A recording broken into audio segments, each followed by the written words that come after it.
our current leadership, which is on the wrong side of history, will be consigned to the dustbin of history. I'm talking about our Western leadership. Joining Center Stage today is David Hurst, a veteran journalist who co-founded the Middle East Eye. Hurst has seen just about everything: the rise of Putin in Russia, as well as the wars in Afghanistan, Iraq, Yemen, and Libya. He says that nothing that Western government and NATO have tried in these countries in the last 30 years has worked. And now, he says, the West is repeating its mistakes with the war on Gaza. David Hurst, editor-in-chief for Middle East Eye, welcome to Center Stage. You're kind of a rock star in our career, in our field. Or in other words, less poppy words, you are a veteran journalist. You worked on so many conflicts around the world. Is history repeating itself? Well, chickens are coming home to roost, if you want another metaphor. I was a correspondent in Yeltsin's Russia. In fact, I saw the Soviet Union flag go down on the Russian parliament in 1991. And what then happened in the next 10 years in front of my eyes, we didn't know that Putin existed, was a complete disaster. It was Western forces, like a Klondike. It was the West trying to break and remake Russia in its own image, not just in its own image, in the image of a neoliberal, a really kind of vicious, they called it diki capitalism, wild capitalism. And it really didn't work. And it produced Putin. The same thing happened in Iraq. The same thing happened in Afghanistan. You had Yemen. You had the civil war in Libya. You've had one disaster after another. Nothing that the Western Alliance and the NATO have done in the last 3 decades has worked. And yet, it's still going on. Who failed us for it to keep going on? Well, I think what's happening at the moment is actually a very, very big event. I think that the West had a really good opportunity after the end of the Soviet Union to rebuild the world order. And through greed and arrogance, they thought they were the only man standing, and they would push NATO eastwards, and that created the wars. And it also created a nationalist Russia with disastrous results. I went all around Ukraine during that period, and what's happened in Ukraine is an absolute disaster from which I don't think the country will ever recover. And it's arrogance, it's a belief that you can only be right, and incredibly, we are using the same people who got us into this mess to advise us on what to do now. You have Tony Blair suddenly becoming the elder statesman advising Keir Starmer. And it's a disaster. And I think what we're seeing, as I saw in 1991, there were virtually no communists left when I arrived in Moscow. The faith had completely evaporated. No one believed in a dictatorship of the proletariat. They were all capitalists. They were totally pro-Western. And we turned a country like that into a completely anti-Western country. Why did we do this? And I think now, 3 decades on, 4 decades on, the same thing is happening here to our own liberal democracies. Firstly, they're not that liberal. They're using extremely illiberal means to protect their liberalism, and they're using it against Muslims.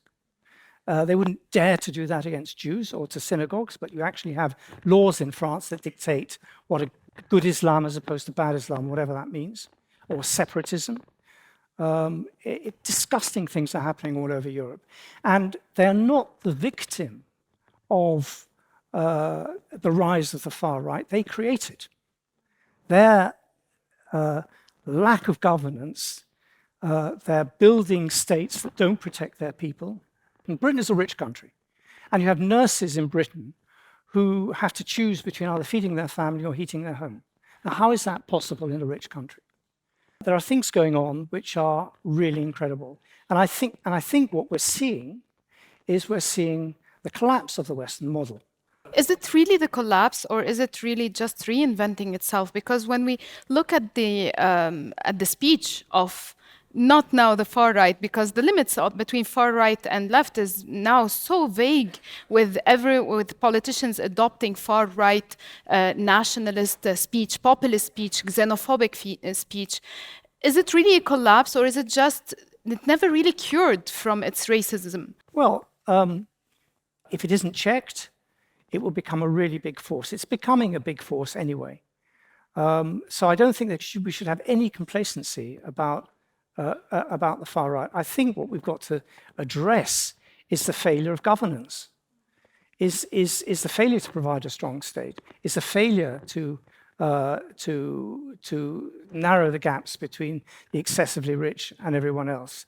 It's the failure of privatization. It's the failure of an extended post-industrial capitalist model, which is failing people. They had the opportunity in the 90s to really change the way the world order was, because the West was the last man standing. It had a system that worked, and it squandered that opportunity. It wanted the whole cake for itself. And I think now you have quite profound problems. For instance, we're speaking the 75th anniversary of NATO. There's a real problem with NATO, and that is that NATO could split in the northern countries, in Northern Europe, being much more hawkish about defense, particularly against Russia, and the southern NATO countries saying, hey, what are you doing? We don't want World War III. There are lots of problems. There is Trump in the wings. We have just had an election in Britain in which the path to power of Keir Starmer was to say, on one of the biggest issues that was happening during his period of opposition, that Israel had the right to defend itself. And he voted against every attempt of a ceasefire. He even said in an LBC program that Israel had the right to deprive Gaza of water and electricity. This is now our prime minister. But it was cynically his way to power. This rise and this big wave of far right, how long do you think it will go? And will it take ethnic cleansing or genocide like we saw here 30 years ago to actually stop it this time? The rise of the far right, as I said, is a symptom of a bigger sickness. If that sickness carries on, and if we really, really don't change, then I can see lots of things happening. I can see violent demonstrations and clashes between protesters on the streets in Britain or in France. I think there is a difference, however, between genocides. And there was a difference between the genocide of Srebrenica and Gaza. And the biggest difference was that where the Dutch peacekeepers just stood and watched and did nothing in Srebrenica, you cannot say that America is sitting by watching and doing nothing. It's providing heavy bombs to Israel as we speak. Britain is doing the same. But yet they get the veto right at the UN Security Council. Absolutely. And as far as the starvation of Gaza is concerned, which is worse now than ever before, and it suddenly dropped off the headlines, what America is doing is allowing Israel to virtually seal all the land borders, just let the minimum through. It itself has now withdrawn this pier, which is now going to be relocated in Ashdod. Ashdod, the port, where boatloads of aid from Turkey stood for 3 months because it was designated as UNRWA, and they had to get it redesignated as WFP. And Israel's agenda is very simple. It is to push as many Palestinians as it can into the sea. It's very clear what they're doing. This is enforced starvation. The starvation doesn't just happen. And I'm very glad I don't work for an organization that uses the passive tense, or a lot of Western organizations. You just say, it happens. You don't actually say why it happens, and you don't say who is doing it. When we see the narrative in Gaza and we compare it in a very recent war, which is Ukraine, we are seeing up until today headlines that show a lot of difference in the way we portray and we empathize and we sympathize with Ukrainians in mainstream Western media and with Gazans. I'm not saying we should not sympathize with Ukrainians, but what about Gazans? Why is Western journalism failing Gaza? There was one very famous case where they said, hey, look, these Ukrainians look just like us. Pure racism. They were white. But what happened was that you had one conflict where you're allowed to say that the occupier was evil, that he didn't recognize Ukraine, and that he was causing a lot of suffering, all of which is true, and that armed resistance against this occupier was justified.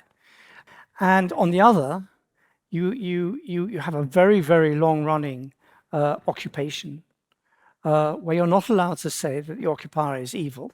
There's even an attempt by pro-Israel supporters and by Republicans to stop calling it the occupation and start calling it disputed territories. And armed resistance is evil.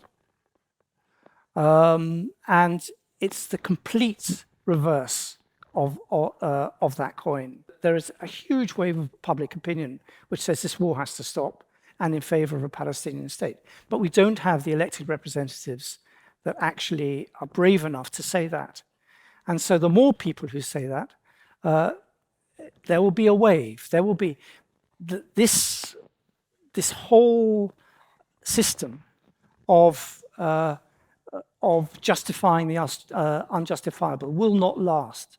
In that sense, I'm an optimist. And we are seeing the end of this system and the birth of a new one, I hope based on the UN, and I hope based on the sort of things that we should have been doing 30 years ago. But as in any real revolution, the collapse of these elites is going to be violent. They don't take it lying down, and it's going to take some time. This will not be an easy process. I don't think the far right will take over, but I do think that our current leadership, which is on the wrong side of history, will be consigned to the dustbin of history. I'm talking about our Western leadership. How can we now in 2024, how can we actually push for political stand that is not reflective after 30 years, but stopping it while it's happening? You can do your job and you can be there and put this information out. And I think everyone's just got to do their job and speak out and challenge people and challenge politicians about what is actually they mean when they talk about a two-state solution. Just go to the West Bank and see where you'd put a Palestinian state right now. Thank you very much, David Hurst. Thank you.